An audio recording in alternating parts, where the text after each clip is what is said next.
Hello and welcome back to Inside Update, brought to you by InsideInvestigator.org, where we create investigative journalism to root out corruption in Connecticut.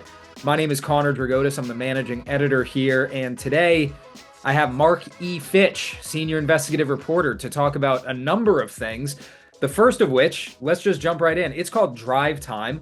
Mark, you had some fun with this, and by fun, I mean some really in-depth understanding of how personal miles were being racked up on state vehicles. Take it away.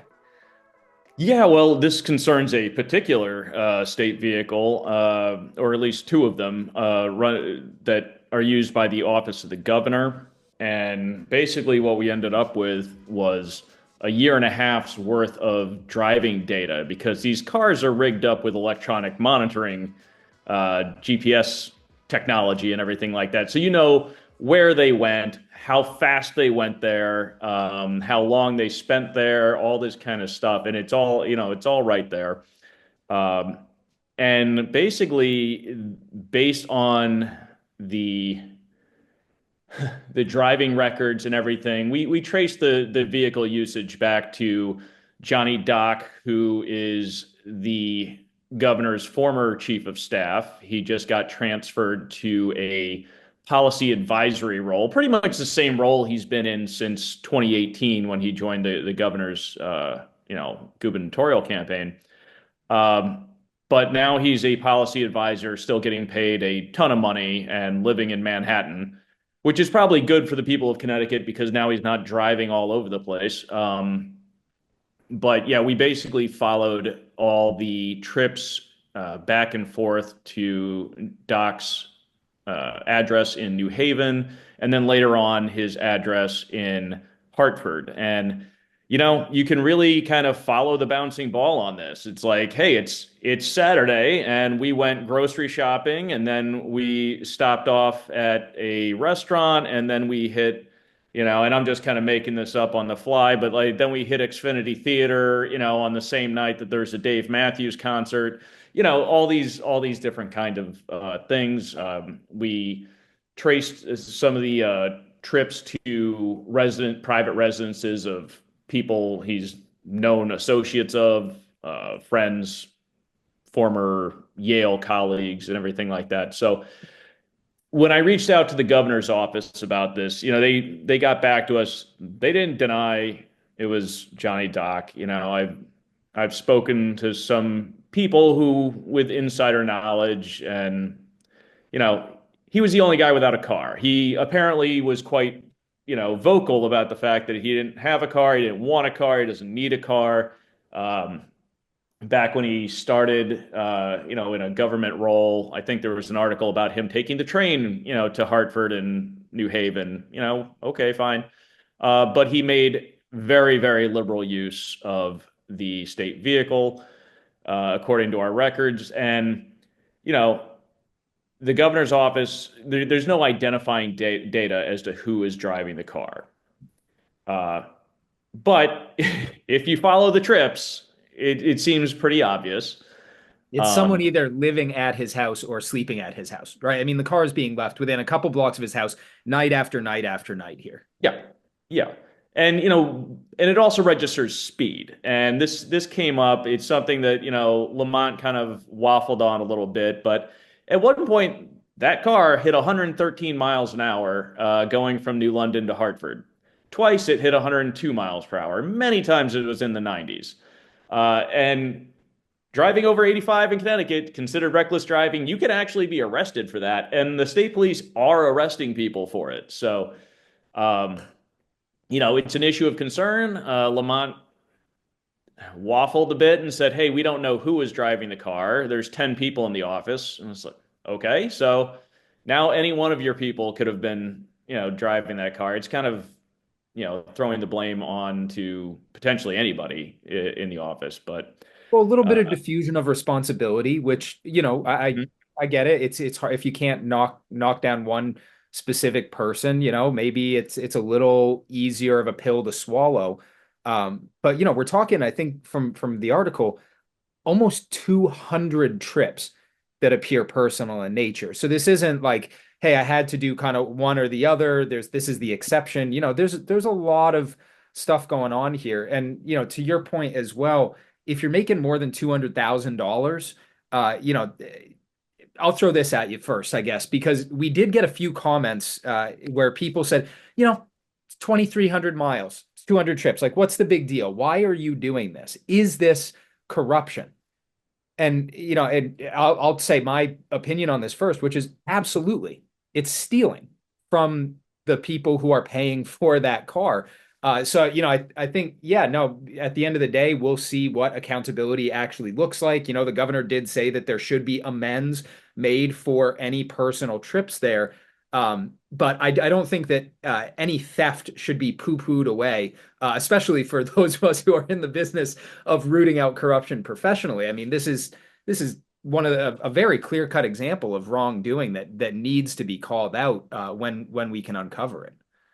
I mean, here's the thing. First of all, if you're not recording your personal miles on a company vehicle, it is considered it's a tax violation. So if you're using a state vehicle, a company vehicle for personal commuting or personal trips, that is counted as income and that has to be adjusted on your taxes. So the governor's office has sent all this information over to Human Resources, aka the Department of Administrative Services, for them to figure out what is actually going on. Now, when we said, was it 200 something trips appeared personal? 190 trips Yeah, appeared. yeah, it was 190 trips appeared personal. Yeah, they appear personal to us.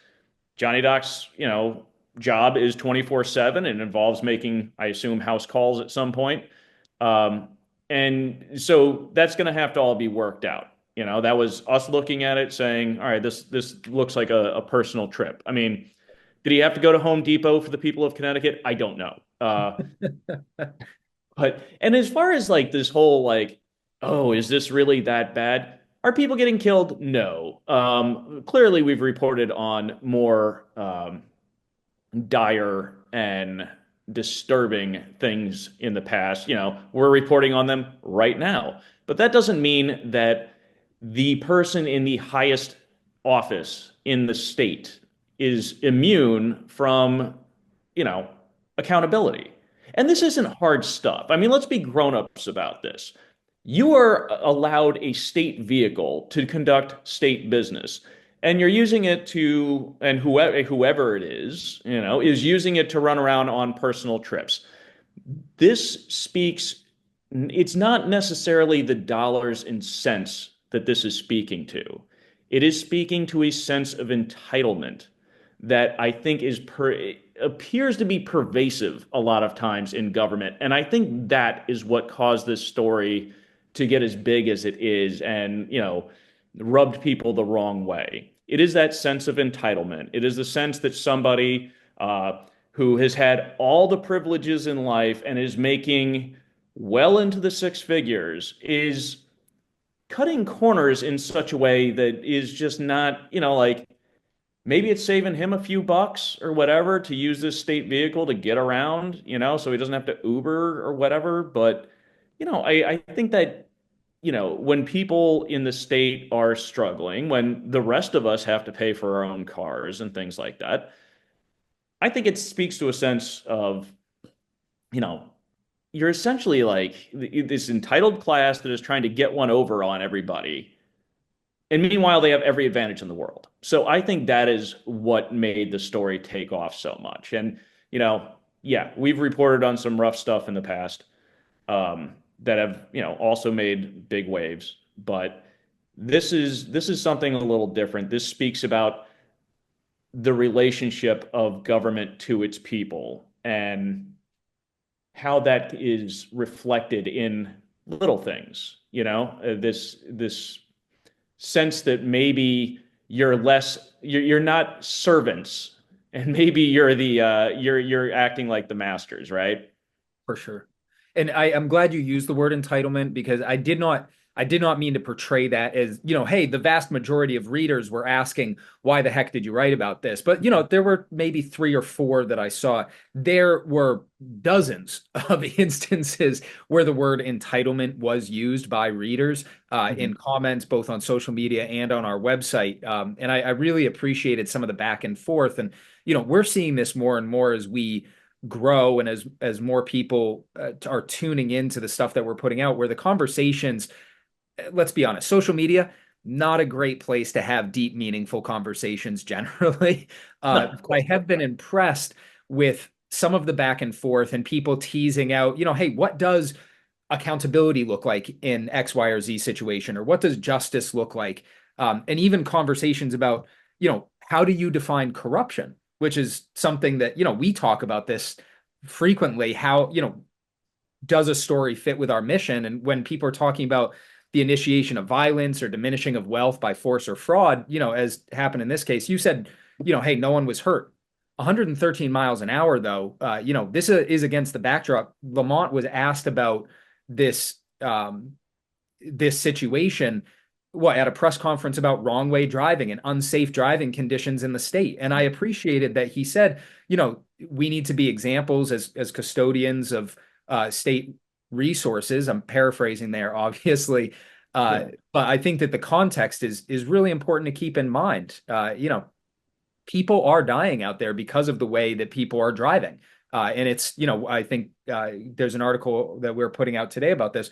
We're crossing 300 vehicle fatalities in 2024. This I'm sure. week, we're at 299 as of recording this on Tuesday morning before Thanksgiving. And that's something that we really need to keep in mind as we do this. There is very real harm by kind of not having these checks on these kind of behaviors. And that's why we exist, right? We're going to root out this corruption, big or small. And I'm so thankful that this story came to you and you did such a tremendous job working it out.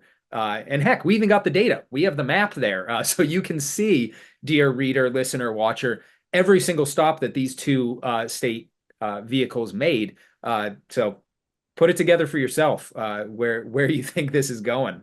Yeah, and when we discuss, to anybody's criticism of like, why is this a big deal, and whatever, and like we discussed the entitlement, but there's other story. We do stories involving much more serious things. I mean, this is serious. This is government, top of the government. But like, what was it just last week?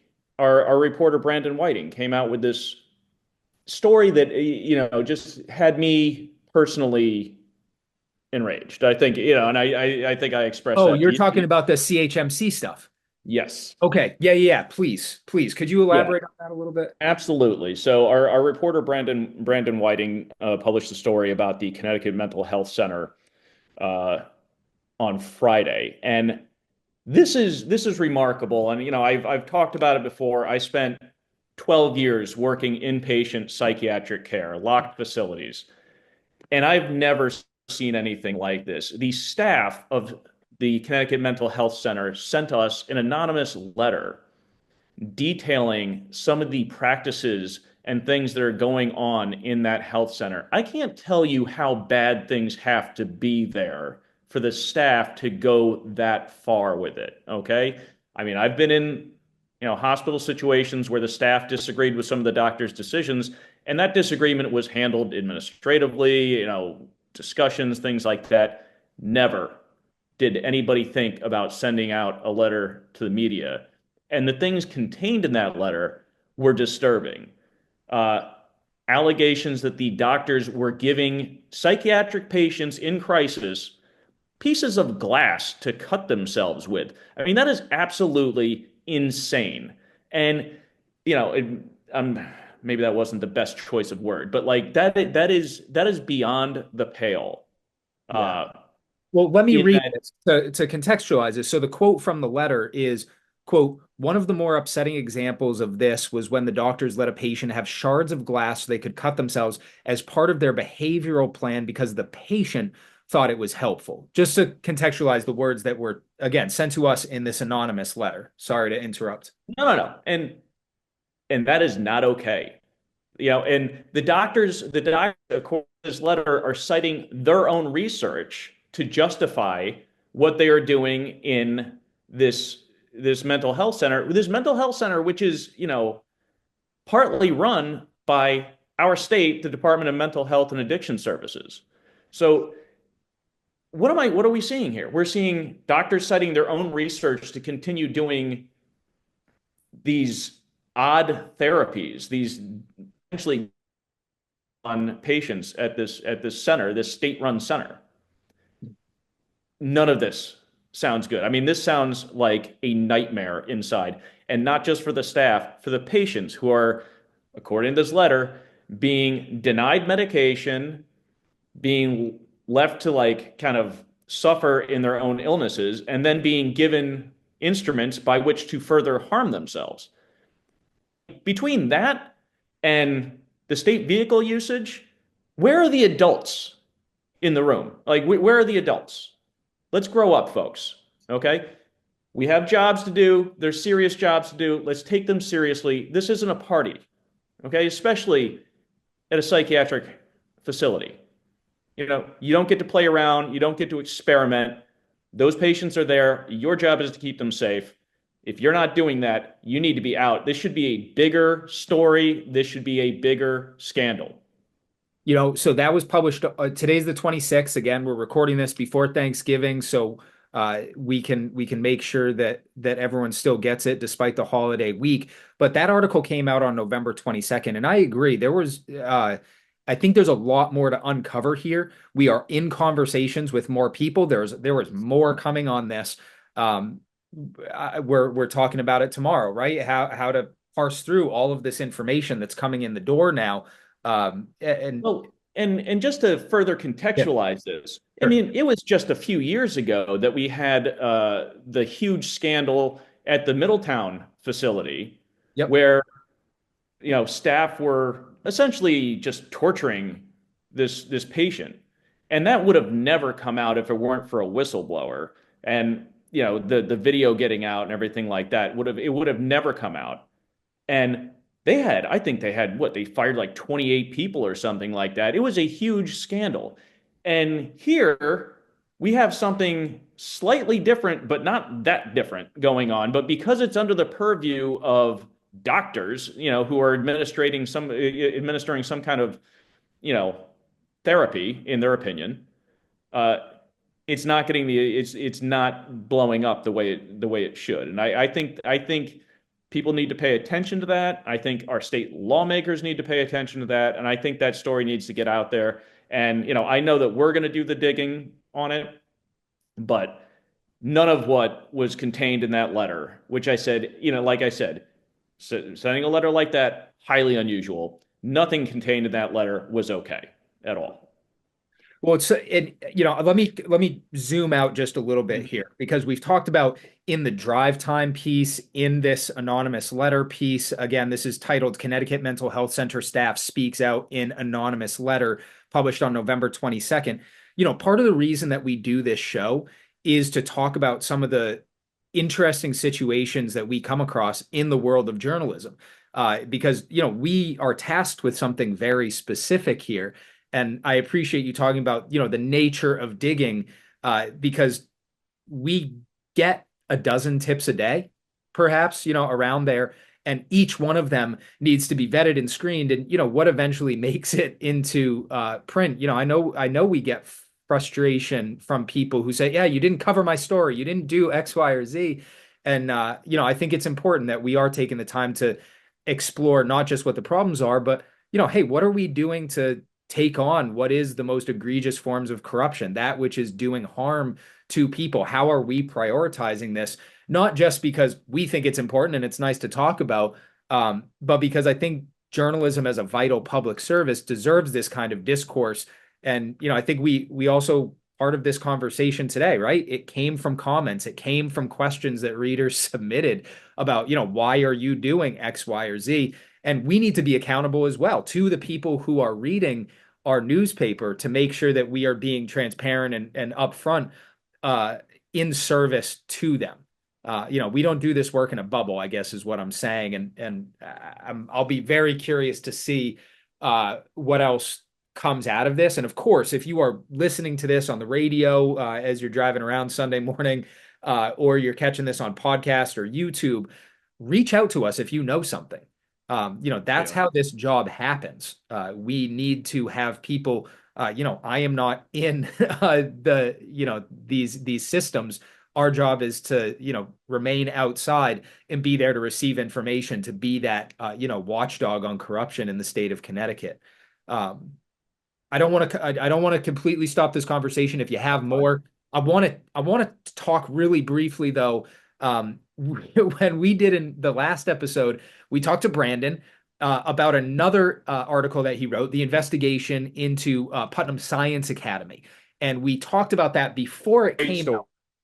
Fantastic story. Absolutely. Yeah. It was like watching it. It's like that story is like reading a Netflix documentary. It really is. Like, people should check that out. It just gets weirder and crazier. And by the time you're done, you're left with this feeling of like, oh, like there's something wrong.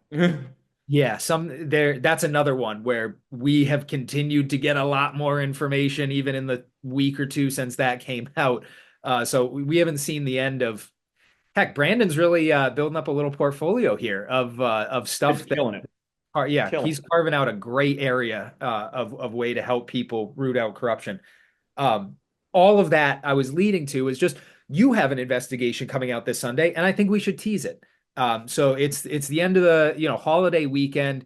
We're gonna be people are gonna be getting the Sunday scaries ready to head back.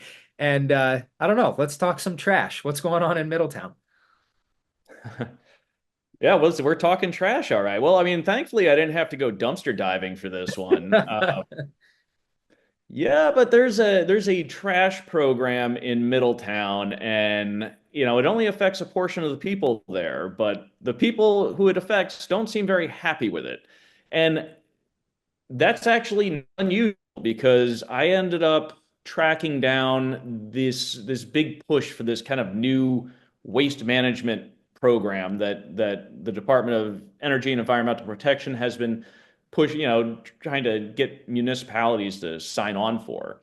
And really hasn't gone that great, I don't think. They kind of think it has, but people don't seem to like it that much. It's one of those things where on paper it kind of makes perfect sense, but in actual like real life, there's a variety of factors and the way that people kind of process information and the way they handle their finances and the way they assign value to things really kind of disrupts the algorithm that this trash program is meant to it disrupts their math in saying like, oh, people are going to love this, because A plus B equals C. And it's not how it actually works in real life. So it's A plus B equals, we don't want anything to do with this, trash program. So it's interesting. It involves a private company that makes money off this, trash program. And just tracing the of it, I thought I'd have to write 7,000 words on garbage, but I wrote 7,000 words on garbage. But here we are. Well, I won't have you get me started on value, but hey, theory versus practice, tale as old as time, right? That is absolutely worth the read. This is called Trashism for Middletown's new trash program. It's all about the bags, and that is dropping Sunday. I believe that's December 1st, somehow already entering the last month of the year here. And with that, let's also put a bow on this episode. We are a nonprofit. I want to mention that because we are heading into the last month of the year, which is a key time for nonprofits to round out our budgets, get ready for the year ahead. So we will be kicking off our end of year giving campaign, end of the first week of December. We're really excited for that. We are so lucky to be 100% supported by voluntary donations from people who believe in our mission to root out corruption through investigative journalism in Connecticut. And we are so thankful, truly, this week of Thanksgiving for every person who reads, subscribes, listens, donates. It is what makes our work possible and what allows us to root out corruption. We're in the business of making Connecticut a corruption-free state, and spoiler alert, there's a lot to do. So we'll be back in 2 weeks with another episode. Head over to our website, insideinvestigator.org. Subscribe for free to get Trashism and all of our investigations in your inbox. And until we speak again, be well, stay safe, and stay informed.